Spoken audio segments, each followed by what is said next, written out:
Porsche executives are having emergency meetings, it's said by German media, crisis talks. They believe the company is facing imminent difficulties, and they didn't expect this to happen, but electrification, the rise of Chinese EV companies, the rise of companies like BYD and other premium brands is really hurting the Porsche brand.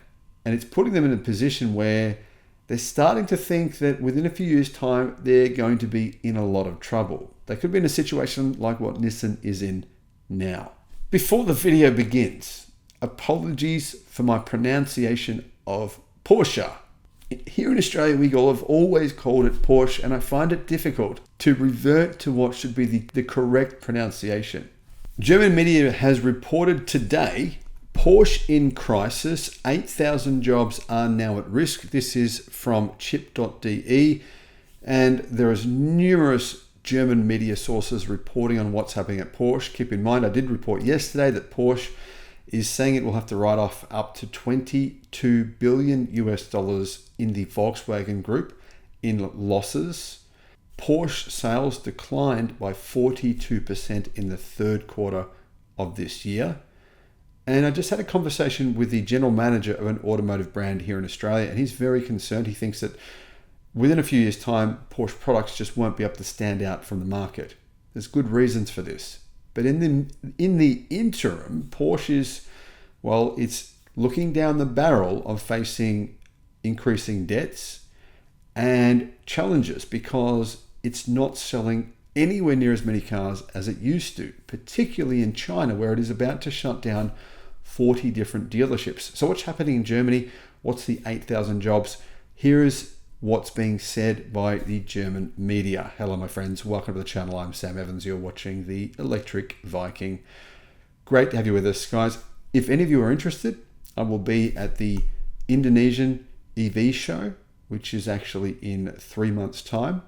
And I'll be meeting meeting the president of Indonesia to try and encourage him and his country to buy more EVs to support electrification. And I think that'll help the community there in Indonesia. I think that'll help people all across Indonesia to encourage them to get solar and EVs. So if you'd like to come to the show, I'd love to meet you there. Now, numerous media outlets in Germany have reported on this news. There's not just one. Automobilwoche, that's a very prestigious media publication as well. The car manufacturer Porsche is facing major challenges, they're saying. As Automobilwoche reports, the company is struggling with considerable sales problems, especially in the very important Chinese market. In the first 9 months of 2024, Porsche only sold 43,000 units there. That's a decline of 30%. In China, a combustion engine in the premium segment that costs 70,000 to 80,000 euros finds itself in competition with Chinese vehicles that are much better in the electric segment, which are pushed onto the market for 30,000 euros and have a lot to offer, said Porsche's CFO, Lutz Mischka. That's Porsche's CFO. He's saying that 30,000 euro Chinese EVs are just as good, maybe better, versus Porsche's combustion engine powered SUVs. With a planned electric quota of up to 80% in 2030, Porsche is one of the car manufacturers with the most ambitious climate protection goals. Porsche's ambitious electric strategy is encountering obstacles in Europe and the USA. The Porsche Taycan is a slow seller. Its sales have fallen by, I believe, about 90-something% this year. Software problems are delaying the market launch of the electric Macan. And honestly, it's bizarre because the electric Macan is 30% more expensive than the petrol-powered version. Why? There is no logical reason for that. Battery pack prices have come down by more than 20% this year. Cell prices have come down by 51%. The complexity of the battery, says Porsche, is making the electrification of the 718 series with the Boxster, the Porsche Boxster and the Porsche Cayman considerably more difficult. Guys, I'm sorry I'm pronouncing Porsche. I'm saying should be Porsche, I realize that, but here in Australia we call it Porsche. A Porsche manager emphasizes luxury is ultimately also defined by the value stability of the product.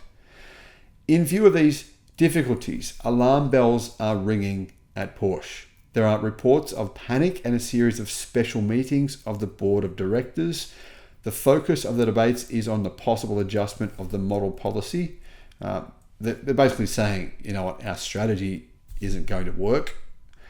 There are plans to completely renew the Cayenne platform. The Porsche Cayenne is obviously the biggest money maker for the company, and possibly produce the Porsche Taycan in Leipzig in the future.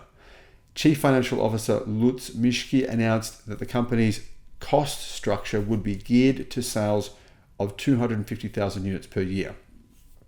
In terms of sales figures, a reduction of 20% would be necessary. This could mean that more than 8,000 of the current 42,000 jobs are at risk, according to numerous media sources. There is currently no concrete plan for job cuts, but it is expected Porsche is saying they need to cut costs, and this is one of the only ways that they can do it. It's either that, or they simply try to produce a lot more of the vehicles that they're making outside of China, produce them in China, where it's much, much, much cheaper. Data coming from analysts over the last week has said that it costs around 7,000 euros to build a car at a Porsche factory versus less than 2,000. I'm talking labor costs here, less than $2,000 in China. That's an enormous difference. At the same time, Mercedes-Benz reports have revealed that they may have to cut 16,600 jobs.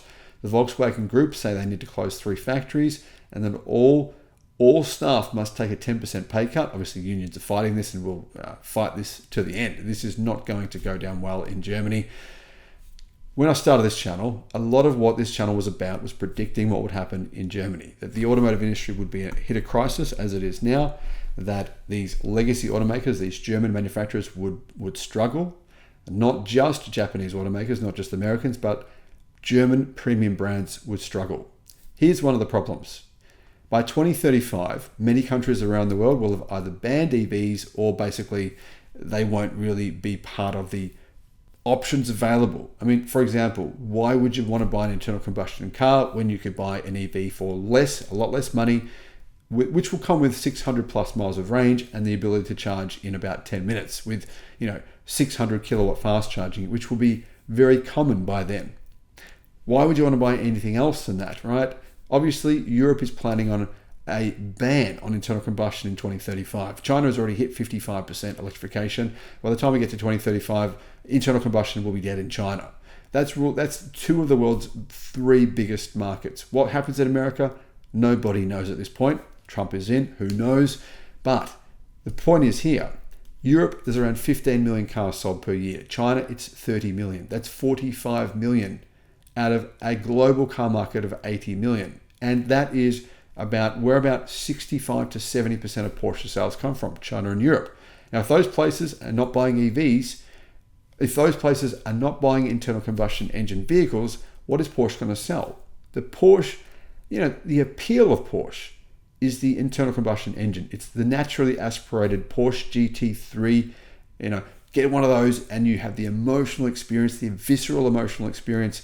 But that's the problem, because Porsche makes the majority of its income, around 90%, from selling SUVs, internal combustion SUVs. Now, why would someone buy a Porsche if you can buy a Zeekr 001, a Zeekr 7X, an Xpeng P7 Plus?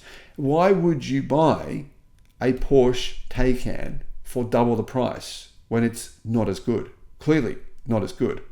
Now, unless Porsche is somehow able to leapfrog its Chinese competition when the opposite's happening, I mean, the Chinese are just getting further and further ahead with their technological advantages over Germany.